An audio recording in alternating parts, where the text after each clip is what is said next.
What's up guys? It's another day na naman mga bossing. Ay di ako'y samahan ninyo mga bossing. At kami nga'y magpapadala ng sapatos ni paring BJ. Ay di tayo pupunta muna sa J&T mga bossing.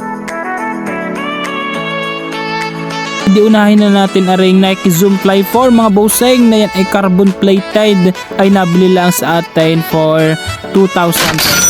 Ay di sinunod na natin aring mga bossing, aring Nike Alpha Fly next. Ay ito ang pagkakalambot na rin sa paa mga bossing, at yan ngay nabili lang sa atin for 2,800 mga bossing. And next naman natin mga bossing ay itong Mizuno Wave Rebellion Pro 2 mga bossing, na talagang ang pagkakasolid din ng sapatos na ay tuong nabili lang sa atin mga bossing for 3,500. Ay dari po, at sinunod na rin natin mga bossing aring Alpha Fly next, nang nakabili po na rin ay from Metro Manila pa, at nabili sa atin for 1,800 pesos. Ay di tayo dumirtsyo na din mga bossing sa may Robinson's Place Lipat. Atin niyang ipapadala aring dalawang pair ay tuong ari ay LBC mga bossing, at ang gusto nga ng ating mga buyer ay COP.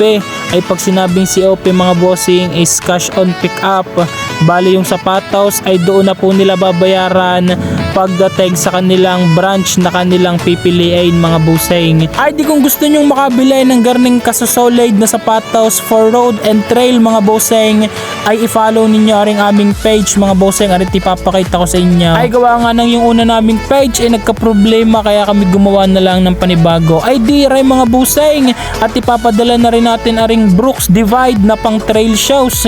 Ay to ang pagkakabrand nyo condition pa na rin, at nabili lang sa atin for 1,800 pesos mga bossing. Ay di ari naman mga bossing ang sunod aring Alpha Fly next na version 2 mga bossing, at talagang nabili lang sa atin yan for 2,500. Ay kung bibilhin mo yan sa store mga bossing, nasa 12,000 iyan. Kaya naman talagang pinagkaguluhan ay ang ating mga sapatos pagka-post pa lang natin.